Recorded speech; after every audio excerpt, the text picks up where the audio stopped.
nous allons encore une fois avoir l'honneur d'écouter issus des organes de conseil de Sa Majesté. Et nous allons donc écouter Tawfiq Mouline, qui est président de l'IRES, et que je vous invite à découvrir ses publications et ses travaux. Et je dirais, moi, si je devais chercher un slogan pour l'IRES, je rappellerais Auguste Comte. Et il faut savoir pour prévoir afin de pouvoir. Or, justement, l'IRES explore, essaie de savoir. Donc, et c'est avec plaisir que je lui donne la parole pour qu'il nous parle de cette approche par rapport à demain. Mouline. Merci, Monsieur le Président. Je suis très fier d'être parmi vous aujourd'hui sur un sujet aussi important que demain. Qu'est-ce qui va se passer demain? Je voudrais remercier Mouled Issa Alaoui Mdrei pour l'invitation. Je vais commencer par parler un peu mais très rapidement des tendances, pour directement enchaîner sur les enjeux cruciaux de l'humanité. Et puis, pour parler, si on a un peu de temps, pour parler du cadre dans lequel le Maroc devrait se préparer donc, au futur. Je ne sais pas si j'aurai le temps de tout dire. Je vous le rappelle. Ça peut tenir en quelques minutes, comme ça peut tenir en 2 heures de conférence. Les tendances... Voilà, absolument, absolument. Je vais être très bref. Donc, pour les tendances, je vais être très rapide. D'abord, une remise en question du système de gouvernance mondiale. Je pense que si Youssef Lamani en a parlé. Un décentrement progressif donc, du monde, du centre de gravité mondial vers l'Est. Une révolution digitale qui est en train de révolutionner en profondeur les modes de production, mais aussi nos modes de vie.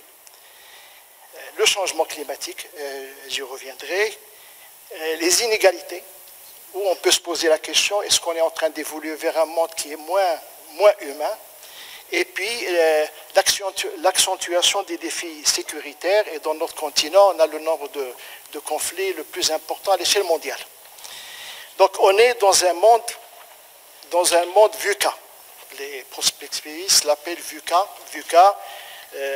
vulnérable, incertain, complexe et ambigu. Donc, dans ce monde-là, il faudrait, le Maroc devrait avoir sa propre vision du monde. Tout pays doit avoir sa propre vision du monde. Pour ce faire, donc, nous avons utilisé à l'IRES le processus qu'on a l'habitude de faire, c'est comprendre, anticiper pour agir. Voilà. C'est un peu la démarche qui est utilisée, d'autant plus que l'IRES a été créé donc, pour renforcer un peu les capacités d'analyse du pays, pour développer l'anticipation. Donc, pour ce monde, pour cette vision du monde, qu'est-ce qu'on avait fait? On avait fait appel à un panel de prospectivistes de renommée mondiale, qui viennent des pays développés, mais aussi des pays émergents. Donc, et l'objectif, c'était d'essayer d'esquisser une vision du monde qui ne soit pas la vision occidentale. Ça, c'était l'approche initiale. Mais au fur et à mesure qu'on travaillait, on s'est rendu compte que ce n'est pas l'approche occidentale qu'il faut rejeter, mais c'est plutôt, il faut l'enrichir par, toute l'approche culturelle des pays émergents et des pays en développement. Et on a fait une grille d'analyse qui est basée sur ce qu'on appelle les tendances lourdes, c'est-à-dire les choses qui sont avérées, qui vont continuer à l'avenir. Les tendances bifurcantes, c'est-à-dire les tendances pour lesquelles on ne sait pas comment l'orientation va se faire à l'avenir. Ils sont là, mais on ne sait pas, ils peuvent bifurquer. C'est l'exemple le plus frappant, c'est la question de la territorialisation. On ne sait pas dans quel sens. Est-ce qu'on va vers le global ou on va vers la fragmentation et le décentrement? Les signaux faibles, c'est pour lesquels nous avons des indices, mais le devenir est incertain. Ils peuvent s'avérer, mais comme ils peuvent ne pas s'avérer. Et les émergences, c'est des tendances naissantes, mais dont le devenir est de plus en plus certain. Avec cette grille d'analyse, on a classé un peu les enjeux, une centaine d'enjeux, sur la base desquels on a retenu en définitive 13 enjeux mondiaux. Bon, je sais que 13 c'est pas un bon chiffre, mais généralement les prospectivistes étant toujours optimistes. Donc 13, bon, mais on a trouvé 13.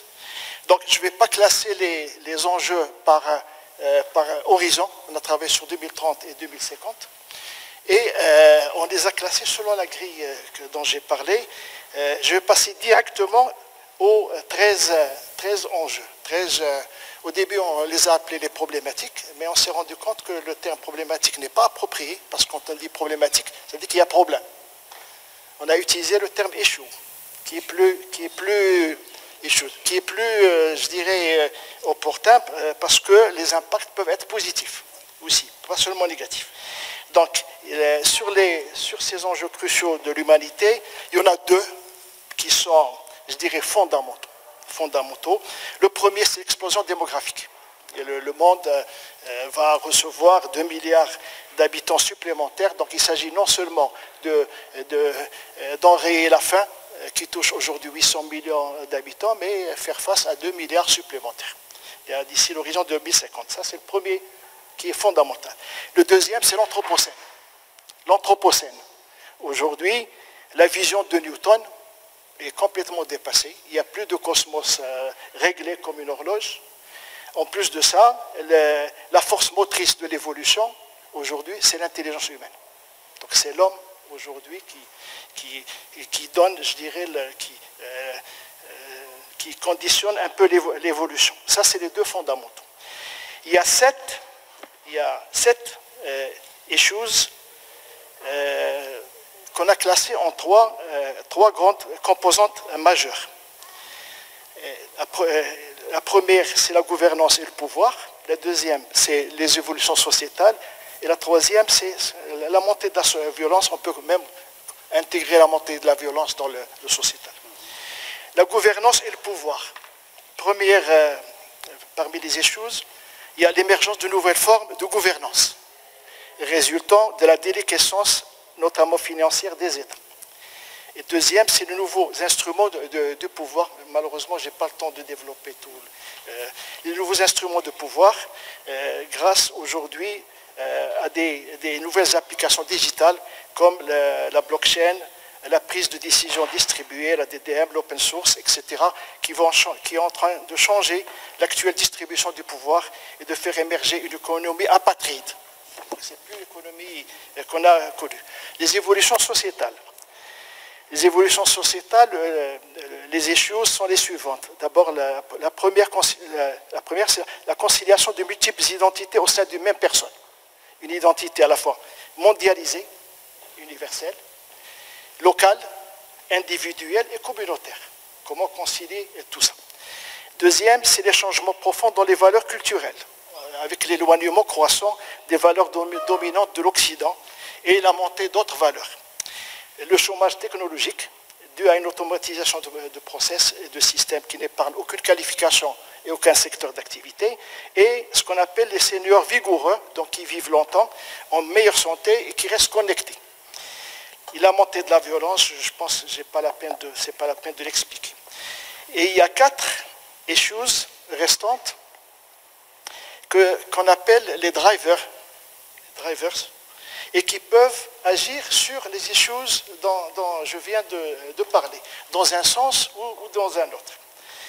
Parmi ces 4, il y a la digitalisation croissante des activités humaines, qui conduit à une surdépendance des algorithmes à un moment où, au niveau international, il n'y a aucun mécanisme mondial qui permet de réguler cette question des algorithmes.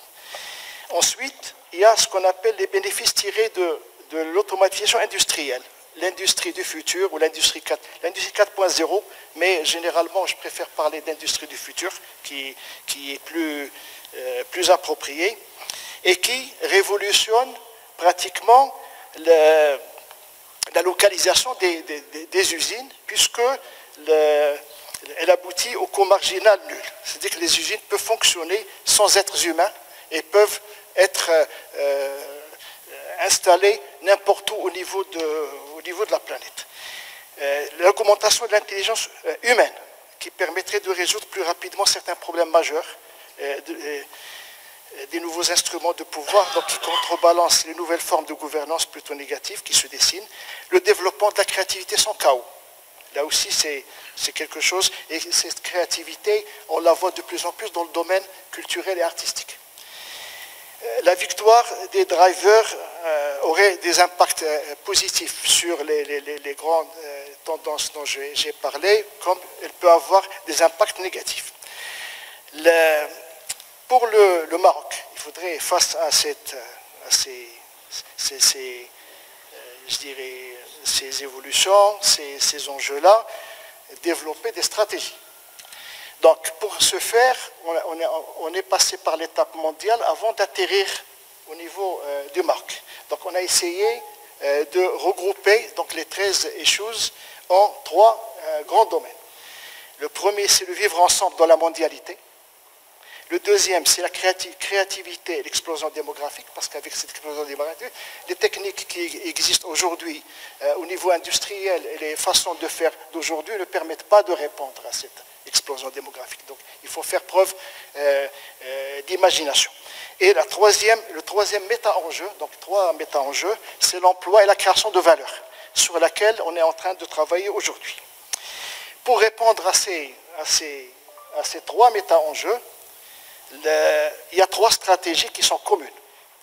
C'est 3 stratégies communes, c'est le rôle crucial de l'anticipation, l'importance de créer des écosystèmes et des hubs, donc on ne peut plus raisonner de façon fragmentée, il faut créer des hubs, et mettre en place urgente des programmes éducatifs et culturels spécifiques pour permettre donc à la prochaine génération d'affronter les enjeux majeurs auxquels elle aura à faire face. Ces stratégies, il y a aussi des stratégies communes à 2 méta-enjeux, etc. Dans le cas du Maroc, donc, il faut un cadre d'action. Il faut réellement un cadre d'action à une échelle nationale qu'on peut appeler modèle de développement, un nouveau modèle de développement. Ce cadre d'action peut être structuré en 3 grandes catégories d'orientation. Nous, on l'a vu sous l'angle de ce que peut faire l'État, parce que c'est ça un peu notre mission. Il y a des actions des pouvoirs publics, 3 minutes, des actions des pouvoirs publics sur l'individu, il y a des actions des pouvoirs publics sur eux-mêmes, il y a des actions du secteur des pouvoirs publics sur le système productif. Pour les actions sur l'individu, c'est d'abord l'anticipation, je vais aller très vite, développer l'anticipation. Donc, cela requiert le développement d'une plateforme internationale pour l'éducation au futur et l'intégration de celle-ci dans l'éducation nationale dès la première année d'école obligatoire. Créer des chaires de prospective au niveau de nos universités, faire des récits stratégiques nationaux offrant une vision claire du futur et développer un certain nombre d'applications liées à la prospective. Revoir les fondements du système éducatif. C'est-à-dire à côté des réformes actuelles, il faut aller plus loin. Moi, je pense qu'il faut aller plus loin si on veut se préparer à ce monde VUCA. D'abord, l'éducation à la transculturalité et au respect de la différence. Le développement de l'autonomie et de la personnalité. L'exploration des aptitudes et des intelligences multiples. On ne peut plus parler en nombre d'années de scolarisation. La Banque mondiale est complètement sur d'autres indicateurs. Aujourd'hui, ce sont les aptitudes et les compétences, et ce n'est plus le nombre d'années de scolarisation. Accorder plus d'intérêt à la jeunesse, je crois que c'est évident. Action des pouvoirs publics sur eux-mêmes, c'est toute la gouvernance publique qu'il faut revoir. Donc, un nouveau système de gouvernance plus transparent,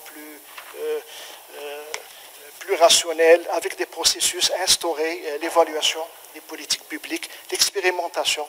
On n'expérimente pas, on lance directement des réformes à une échelle nationale, alors que dans la formation des ingénieurs, on commence par le laboratoire, ensuite le semi-pilote, ensuite le semi-industriel, avant d'arriver à l'industriel. Il faut expérimenter les politiques publiques.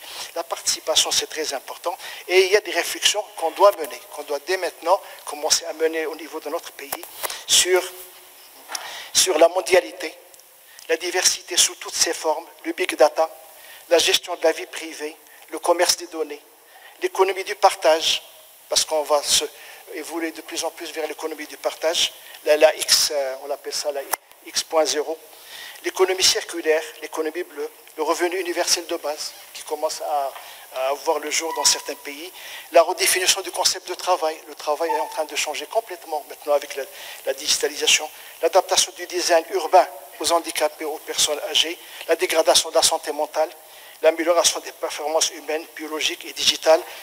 Je ne vais pas parler des pouvoirs publics, ce que peuvent faire les pouvoirs publics sur les agents économiques. Peut-être que s'il y a des questions là-dessus, voilà. Merci. Bien, en complément à ce qu'a dit Youssef Lahmani, pour l'Afrique, la vision, c'est le développement autonome de l'Afrique. Quand je dis autonome, c'est l'autonomie de la décision. C'est-à-dire une Afrique qui prend son destin en main. Ce n'est pas une Afrique qui ferme les frontières par rapport au reste du monde. Au contraire, aujourd'hui, on a vu que la croissance africaine est aujourd'hui corrélée avec la croissance d'autres pays dans le monde, particulièrement la Chine. Elle est parfaitement corrélée.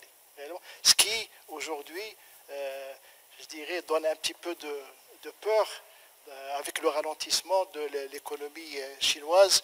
On a peur que l'Afrique retombe dans le... Donc, pour ce développement autonome, il y a ce qu'on appelle les leviers du développement autonome. C'est tout ce qui est transition économique, transition digitale. Je pense que le digital peut être une bonne solution pour l'Afrique. Il faut sauter les étapes, il faut faire une approche leapfrog. C'est l'approche qui me paraît la plus opportune pour l'Afrique. Nous considérons aussi que la solution des problèmes africains passe par la mutualisation. C'est-à-dire qu'aucun pays ne peut se développer tout seul. Même les régions, ils ne peuvent pas se développer tout seuls. C'est toute une approche, je dirais, de mutualisation et parmi les ressorts de l'autonomie, il y a bien entendu le capital humain, parce que l'Afrique, au niveau de l'Afrique, il y a beaucoup de jeunes, mais aussi la culture africaine. La culture africaine est complètement différente de la culture occidentale. Ils ne perçoivent pas leur vis-à-vis de la même façon qu'au niveau de l'Occident. Et ça peut être un grand atout dans un contexte où il y a des questions globales qui se posent, et tel le changement climatique, telle la migration et telle la sécurité. Pour ce qui est des jeunes, on a essayé de voir dans l'enquête nationale sur le lien social, nous avons 2 enquêtes, une en 2011 et une deuxième en 2016. Ce sont réellement 2 radioscopies de la société marocaine. Et parmi donc, les critères de l'échantillon, c'est quand même 6500 personnes qui ont été interrogées. À travers tout le territoire national, c'est une mine d'informations sur le côté, sur le pôle sociétal, mais aussi sur le pôle civique. Tout ce qui est confiance dans les institutions, corruption, toute la question identitaire, les réseaux sociaux, etc. Et dans les critères de l'échantillon, il y a bien entendu l'âge. Et on a essayé de voir les jeunes, qu'est-ce qu'ils pensent par rapport au reste, aux moins jeunes ou aux non jeunes. Et il n'y a pas une grande différence. Mis à part qu'ils sont plus, je dirais qu'ils veulent plus un développement des technologies de l'information que les moins jeunes, etc. Mais les jeunes réfléchissent, et ça peut être un côté négatif. C'est qu'on ne voit pas une ambition chez nos jeunes en matière, je dirais, de construction de ce pôle sociétal et de ce pôle civique. Maintenant, quoi faire? D'abord, il faut changer de façon de voir la jeunesse. La jeunesse a toujours été vue dans notre pays comme un problème. Problème d'éducation, problème de santé, problème de sport, problème, etc. Il n'y a jamais eu de vision intégrée des jeunes. Et Sa Majesté, dans l'un des discours, avait insisté sur la nécessité, il avait même demandé à l'époque gouvernement d'élaborer une politique intégrée des jeunes. On n'a pas encore cette politique-là. Et je pense qu'on ne peut pas voir les jeunes de façon, je dirais, sectorielle. Il faut les voir de façon globale et cesser de les voir comme un problème, mais plutôt comme une opportunité pour le développement du pays. Voilà.